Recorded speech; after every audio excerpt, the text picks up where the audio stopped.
வணக்கம் நண்பர்களே. Snake head fish அதாவது விரால் அவ்ரி இது மாதிரி மீன்களை எப்படி பிடிக்கலான்னு சொல்லி பார்க்கலாங்க சிங்கிள் ஊக்கில். ஃபஸ்ட்டு நான் வந்து கோரா மீன் குஞ்சு அதை செல்லா காசும்பாங்க அட்டர் ப்ளஸ்ம்பாங்க அந்த மீனை நான் எடுத்துக்கிறேன். எடுத்துகிட்டு நான் வந்து சிங்கிள் ஊக்கில் வந்து குத்திக்கிறேன். அதாவது முதுகு கட்டை இப்படி குத்திக்கிறேன். பார்த்து உங்களுக்கு தெரிஞ்சுக்கிறேன். முதுகு கட்டை நான் இப்படி குத்திட்டேன். அப்புறம் தூண்டிக்கும் அந்த வண்டுக்கும் ஒரு அடி டிஃப்ரெண்ட் விட்டுருக்கேன். ஓகேங்களா. நான் வந்து கெண்டை மீன் குஞ்சு போட்டிருப்பேன். எங்கள் ஏரியாவில் வந்து இந்த கெமிக்கல் வாட்டர் காட்டி கெண்டை மீன் குஞ்சு டக்குன்னு செத்து போகுது. அதனால் வந்து நான் இந்த கோரா மீன் குஞ்சு போட்டிருக்கேன். இது வந்து நல்லா தாங்குங்க. ஆனால் மீன் டக்குன்னு வாய் வைக்காது. ஆனால் வைக்கி ரொம்ப லேட் ஆகுது. ஆனால் கெண்டை மீன் குஞ்சு டக்குன்னு நான் எடுத்துரு. இது வந்து எடுக்காது. இப்போ எடுத்துகிட்டு இது மாதிரி நான் கரையோர பக்கத்தில் முன்னாடியே போட்டுறேன். சரிங்களா. அதாவது கேப்புங்க இப்போ இது வந்து இலையாக்குது. கொஞ்சம் கேப் எங்கே இருக்குது அங்கே பார்த்து நான் வீசிலான்ட்டுக்கிறேன். அதாவது பார்த்தீங்கன்னா இப்போ அங்கங்கே கேப் இருக்குது. சரி அங்கே அந்த பக்கம் வீசிடலான்னு சொல்லி நான் வீசிடுறேன். இது மாதிரி நீங்களும் ஓர சைடு அது மாதிரி எங்கேயாவது வீசிக்கலாம். ஏன்னா அந்த ஓர கால் தான் அதிகமாக வந்து விரால் அவ்ரி மீனில் வந்து இருக்குங்க. நீங்கள் நரம்புலேருந்து வந்து இந்த முள் அது மாதிரி இல்லைன்னா நீங்கள் எவ்வளோ வேணால் விட்டுக்கலாம். அதே போல் இந்த மீனுக்குமே அந்த தட்டு சொல்லுவாங்களே பஞ்சுக்குமே டிஃப்ரெண்ட் ஒரு அடி 1.5 அடி இருந்தால் போதுங்க. ரொம்ப ஆழமாக இருந்தால் நிறைய விட்டுக்கலாம். ஆழம் கம்மியாக ஏன்னா இந்த ஓரக்காலில் ஆழம் கம்மியாக தான் இருக்குது. அப்போ வந்து இங்கே கம்மியாக விட்டால் போகுது. ஒரு 1.5 அடி விட்டால் போகுது. ஏன்னா மீன் வந்து மேலாப்பில் இருக்கும்போது ஆக்டிவாக ஆடிட்டு இருக்கும்போது டக்குன்னு வந்து எடுக்க அதிக வாய்ப்பு இருக்குது. இது வந்து இதை நீங்கள் ரொம்ப லென்த்தாக விட்டிங்கன்னா மீன் வந்து ரொம்ப சேத்துக்குள்ளே போய் இல்லை செடிக்குள்ளே போய் ரொம்ப சுற்றி தெரியாமல் போயிடும். இப்போ பார்த்தீங்கன்னா வீசிட்டேன் நான் வந்து போட்டிருக்கேன். உங்களுக்கே தெரியும் நினைக்கிறேன். அடுத்தது நான் வந்து மீன் வந்து அப்போ நல்லா கிளியர் தெளிவு நினைக்கிறேன். இப்போ நான் குத்தி காட்டுறேன் பார்த்திங்க. அதாவது பார்த்திங்களா நான் தூண்டி இருக்குது. தூண்டியில் அந்த மீன் பார்த்திங்கன்னா இது வந்து கோரா மீன் குஞ்சு. இது வந்து அப்படியே அந்த முதுகில் அப்படி போக்கணும். ஆமாங்க குத்தி எடுத்தால் போதும். ஏன்னா தலை செதிலாம் குத்தா செத்து போயிடுது. இந்த முதுகில் வந்து குத்திட்டோம்னா நல்லா அடிச்சுட்டு கிடக்குது. உதறிட்டு கிடக்கும்போது நல்லா ஆடி இருக்கும்போது மீன் வந்து டக்குன்னு எடுக்கு. பார்த்திங்களா ஹூக்கு நல்லா ஊக்காக இருக்கணும். நரம்பு ஒரு நல்லா இல்லாமல் நரம்பாக இருக்கணும். அப்போ தான் நல்லா தாங்குங்க. ஏன்னா அவ்ரி மீன் வந்து நல்லா ஆக்டிவாக இருக்குது. நல்லா ஃபைட் பண்ணு. அதனால் குத்திட்டு இப்படி ஓரக்காலில் வந்து நீங்கள் போட்டுங்க. ஓகேங்களா. ஒரு தூண்டியில் மீன் அடிச்சிருச்சு உங்களுக்கே தெரியும்னு நினைக்கிறேன். ஆமாங்க இது வந்து வேறு பக்கம் போட்டது. ஒரு அதே இடத்துல தான் அங்கங்கே தள்ளி போட்டிருப்பேன். ஒரே குட்டா போடாமல் கொஞ்சம் கொஞ்சம் கேப்புக்கு பக்கம் போட்டிருப்பேன். இங்கே வந்து மீன் அடிச்சிருச்சு. வண்டே காணாமல் பார்த்திங்கன்னா வண்டு வந்து உள்ளே போயிடுச்சு. ஏன்னா செடிக்கு போய் நரம்பே உங்களுக்கு டைட்டாக நினைக்கிறேன். உங்களுக்கு தெரியும் நினைக்கிறேன். நரம்பே ஃபுல் டைட் ஆகிடுச்சு. உங்களுக்கே தெரியும். இது வந்து இந்த செடிக்குள்ளே போயிடுச்சு. ஆமாங்க மீன் மாட்டியிருக்கு. மாட்டின மீனை கொண்டு போய் அந்த செடிக்குள்ளே போய் சுற்றிடுச்சு. இப்போ வந்து இது ஆழம் இல்லை. அப்படி செடி வந்து இழுத்தா வந்துரு. மீன் வந்து நல்லா ஹூக் ஆகிடுச்சுன்னா நீங்கள் எவ்வளோ தான் டஃப் கொடுத்தாலுமே வந்துரு. இதே மீன் வந்து ஓரத்தில் ஏதாவது மாட்டிருந்துச்சுன்னா வர்றதுக்கு கொஞ்சம் சான்ஸ் கம்மியாக்குது. இது வந்து ஆழம் இல்லாதங்காட்டி நான் ஆழம் இல்லாத பக்கம் தான் போட்டிருக்கேன். பார்த்தீங்கன்னா இந்த செடி வந்து நானே ஆட்டி எடுத்துட்றேன். ஓகேங்களா. இப்போ பார்த்தீங்களா உங்களுக்கே தெரிஞ்சுக்கிறனால செடி உள்ளே வரைக்கும் போயிடுச்சு. உங்களுக்கே தெரியும். பார்த்தீங்க மீன் வந்துடுச்சு தெரியுங்களா. மீன் வந்துடுச்சு. உங்களுக்கே தெரியும் நினைக்கிறேன். மீன் வந்து அந்த பக்கம் ஒரு செடி இருக்குது. அந்த செடிக்குள்ள நல்லா போய் லாக் ஆகிடுச்சு. ஆனால் மீன் இருக்குது. மீன் வந்து ஆக்டிவாக இல்லை செத்துடுச்சு. ஆமாங்க மீனை டப்புன்னு முழுங்கும்போது மீன் உள்ள வரைக்கும் போயிடுச்சுன்னா ஹூக்கு உள்ள வரைக்கும் போயிடுச்சுன்னா சேல் தாண்டி போயிடுச்சுன்னா மீன் செத்துரு. இல்லை மீன் வந்து மேலாப்பில் மட்டும் இருக்குது. உள்ள சும்மா முன்னாடி மட்டும் லாக் ஆகிருக்குன்னா மீன் உயிரோட இருக்குங்க. ஆனால் உள்ள வரைக்கும் முழுங்கிடுச்சு அப்படின்னா மீன் செத்துரு. இப்போ பார்த்திங்கன்னா மீனை எடுத்துட்டேன். ஆமாங்க நல்லா புதல் நல்லா மாட்டிருக்கு. உங்களுக்கு நினைக்கிறேன். இப்போ நல்லா செடியில் நல்லா ஃபுல் சிக்கு. இந்த விரால் மீன் மாட்டினாவே இதே பிரச்சனை தான். மாட்டினோட்ட அந்த தலைவர் இழுத்துட்டு போகிறதுக்கு போயிடுவார். இது மாதிரி முள்ளுச்செடி இது மாதிரி செடிகள் இது மாதிரி இடத்துக்குலாம் மாட்டினோன்னே டக்குன்னு இழுத்துட்டு போயிடுவார் நரம்பு. அதனால் நரம்பு வந்து கொஞ்சம் லிமிட்டாக வச்சுக்கங்க. ஆமாங்க ரொம்ப லென்த்தாக வச்சா ரொம்ப டைட்டாக வைக்கக்கூடாது. ஏன்னா மீன் வந்து மீனை மட்டும் கவ்வி இழுத்துட்டு வரும்போது மீன் மட்டும் பிடிக்கிட்டு போயிரு. கொஞ்சம் விட்டுட்டிங்கன்னா மீனை ஃபஸ்ட்டு மீன் எடுக்கு. அப்புறம் கொஞ்சம் ஒரு 3 செகண்ட் எடுத்து மீனை முழுங்கு. ஆமாங்க அது வரைக்கும் நரம்பு விடணும். அப்போது ஒரு நரம்பு ஒரு 3 மீட்டர் 2 மீட்டர் அந்த ரேஞ்சில் விட்டால் கூட போதும். ஓகேங்களா. இப்போ நான் வந்து மீனை ஒரு வழியை சிக்கி எடுத்தாச்சு. எடுத்துகிட்டு நான் வந்து கட்டியிருக்கேன். நல்லா குச்சியில் கட்டணும். நல்லா குச்சியில் கட்டணும். சும்மா விட்டோம்னா நல்லா இழுத்து போயிடு. அப்புறம் நான் குச்சியில் கட்டிட்டு எடுத்து போகிறேன். உங்களுக்கே தெரியும் நினைக்கிறேன். இது வந்து மீன் செத்துடுச்சு. ஆனால் இந்த மீனோட வகுத்துல வந்து முட்டை இருந்துச்சு. ஆமாங்க ஏன்னா சாகாமல் தான் விட்டுருப்பேன். ஆனால் கண்டிப்பாக எனக்கே தெரியுது பார்த்தாவே. ஆனால் இதுவும் செத்துடுச்சு ஆல்ரெடி. அப்போ நான் ஒன்றும் பண்ணவே முடியல. வெட்டத்தான் முடிஞ்சிச்சு. ஏன்னா இந்த மீன் வந்து சாகாமல் முன்னாடி மட்டும் டூக்காக இருந்தால் கண்டிப்பாக விட்டுருப்போம். நம்மளுக்கு பார்த்தபோது தெரியுது. இது வந்து ஃபஸ்ட்டு மீனுங்க. அடுத்தது நான் உங்களுக்கு ஃபஸ்ட்டு போட்டுருந்தீங்களா இப்போது அதாவது வீடியோ சொல்லி காட்டும்போது உங்களுக்கு போட்டுருந்தீங்க பஞ்சு.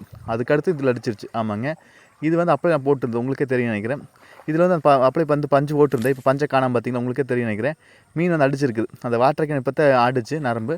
அதே போல் தான் ஃபஸ்ட்டு போட்டது உங்களுக்கு டெமோஸ் எப்படி மீன் குத்துன்னு சொல்லி காட்டுனீங்கன்னா அந்த தூண்டி தாங்க அதுலேயே அடிச்சிருச்சு. இது மாதிரி நம்ம வந்து உங்களுக்கு ஜம்ப் அடிக்க தெரியுங்களா உங்களுக்கு. இப்போ ஜம்ப் அடித்து மீன் மாட்டு வந்து இது ஒரு சைஸானதாக இது ஒரு 1/2 கிலோ சைஸ் வருங்க. இது வந்து நம்மளுக்கு வந்து டஃப் எதுவும் கொடுக்கல. ஒரு செடிக்குள்ளே தான் போயிருக்குது. செடி 2 அலாசலாசுனா நம்மளுக்கே தெரிஞ்சிச்சு, உங்களுக்கு தெரியும் நினைக்கிறேன். மீன் ஜம்ப் அடிக்குது, ஏன்னா மீன் நல்லா ஹூக் ஆகிடுச்சு. இது மாதிரி மீன் வந்து ஹூக் ஆகிட்டாவே ஜம்ப் நல்லா வெடிக்குங்க விரால் மீன். இது மாதிரி செடிக்குள்ளே போகாமல் மட்டும் பார்த்துங்க. செடிக்குள்ளே போயிடுச்சுன்னா ஆழமாக்கிற பகுதியில் கஷ்டம், ஆழம் இல்லாத பகுதியில் ஈஸி. உங்களால் ஆழம் இல்லாத பக்கம் ஓட்டுங்க. இல்லை உங்கள் ஃபோர்ஸை காட்டி இழுத்தாலும் மீன் வரக்கு அதிக வாய்ப்பு இருக்குது. மீன் வந்து நல்லா ஹூக் ஆகிடுது பார்த்தீங்களா, இது நல்லா ஹூக் ஆகிடுச்சு, ஆனால் செடிக்குள்ளே போயிடுச்சு, உங்களுக்கு நினைக்கிறேன். இது ஒரு 1/2 கிலோ சைஸில் இருக்குங்க. இது மாதிரி வந்து ஈஸியாக பிடிச்சிக்கலாம். இது மாதிரி நம்மளுக்கு ரோகு மீன், கட்லா மீன் இல்லை எப்படி பிடிக்கிறது, ஹூக் எப்படி மேக் வால் செட்டு, ஸ்பைட்ரு இது மாதிரி ஹூக்கில் எப்படி மேக் பண்ணுறது, அதே போல் விரால் அவரி மீன் எப்படி பிடிக்கிறது சிங்கிள் ஹூக்கில், அதே போல் கெண்டை மீன் குஞ்சு இது மாதிரி மீன் குஞ்சில் எப்படி பிடிக்கிறது, பைட் மாவு எப்படி மேக் பண்ணுறது, இது மாதிரி ஃபிஷ்ஷிங் சம்மந்தப்பட்ட வீடியோஸ் மட்டும்தான் இந்த சேனலில் வருதுங்க. நம்ம சேனலை மோட்டிவேட் பண்ணுறதுக்கு ஒரு சப்ஸ்கிரைப் பண்ணுறாதீங்க. சப்ஸ்கிரைப் பண்ணால் தான் எங்களுக்கு அடுத்த வீடியோ பண்ணுறதுக்கு ஒரு மோட்டிவேட்டாக இருக்குது, சரிங்களா. நிறைய பேர் பார்க்குறீங்க, ஆனால் சப்ஸ்கிரைப் தான் பண்ண மாட்டேங்க. நீங்கள் சப்ஸ்கிரைப் பண்ணி சப்போர்ட் பண்ணுங்கள், ஓகேங்களா. இப்போ பார்த்தீங்கன்னா ஒரு மீன் மாட்டியாச்சு. நாங்கள் பார்த்தீங்களா அந்த பக்கம் ரோகு போட்டிருக்கோம். சும்மா விராலுக்கு மட்டும் கான்சன்ட்ரேட் பண்ண மாட்டோம், ரோகு கட்டில் அது மாதிரிக்கும் கான்சன்ட்ரேட் பண்ணுவோம். அது மாட்டிலாம் இதை பிடிச்சிருவோம், இதை பிடிக்கலாம் அதை பிடிச்சிருவோம். இது நல்லா ஆக்டிவாக தான் இருக்குது. இது வந்து முன்னாடி மட்டும் தான் ஊக்காக இருக்குது. இது ஒரு 1/2 கிலோ சைஸ் வருங்க, ஓகேங்களா. இது வந்து முள்ளே இருக்காது, ஆனால் மீன் வந்து டேஸ்ட்டாக இருக்காது, ஆனால் முள்ளே இருக்காது, அதான் நல்லாவே இருக்குது. சொரா புட்டு மாதிரி செஞ்சுக்கலாம். ஆனால் ரோகில் வந்து கொஞ்சம் லைட்டாக டேஸ்ட் இருக்குது, ஆனால் முள் நிறைய எக்கச்சக்கமாக இருக்குது.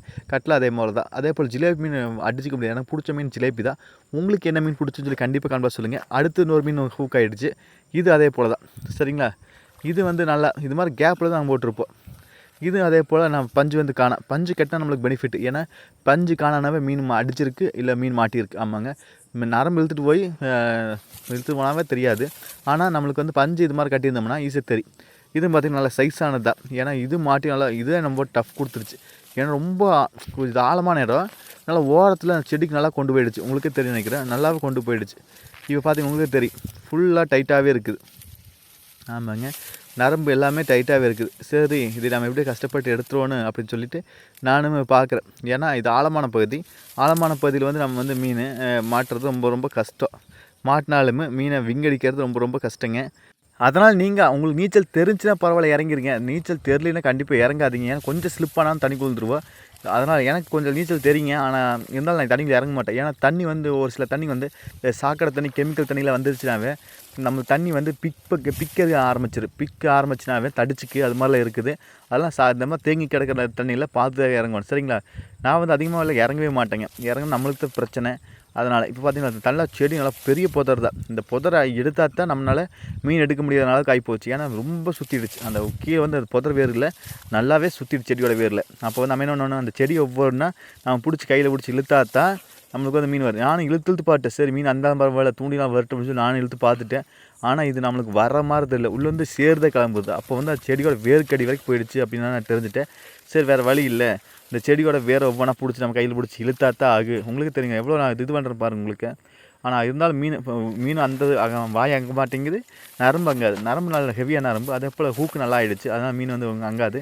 இப்போ பார்த்திங்கன்னா அப்படியே நான் ஒவ்வொரு இதாக பிடுங்க ஆரம்பிச்சிட்டேன். பிடுங்க உடனே நம்மளுக்கு மீன் அப்படியே வந்துருச்சு, உங்களுக்கு தெரியும் நினைக்கிறேன். மீன் வந்துச்சு, நல்லா சுற்றி நல்லா கிடக்குது. நல்லா இந்த மீன் செத்துடுச்சு. ஏன்னா இந்த மீன் வந்து நல்லா ஹூக் ஆகிடுச்சு, நல்லா முழுங்கிடுச்சு மீன் அப்படின்னா ஆக்சிஜன் பத்தாது. அதே போல் அந்த வேறு செடியில் போய் நல்லா சுற்றிடுச்சுனாலுமே அதனால் முடியாது, ஒரு அசைவம் பண்ண முடியாது, ஒன்றும் பண்ண முடியாது, மீன் செத்துடுச்சு.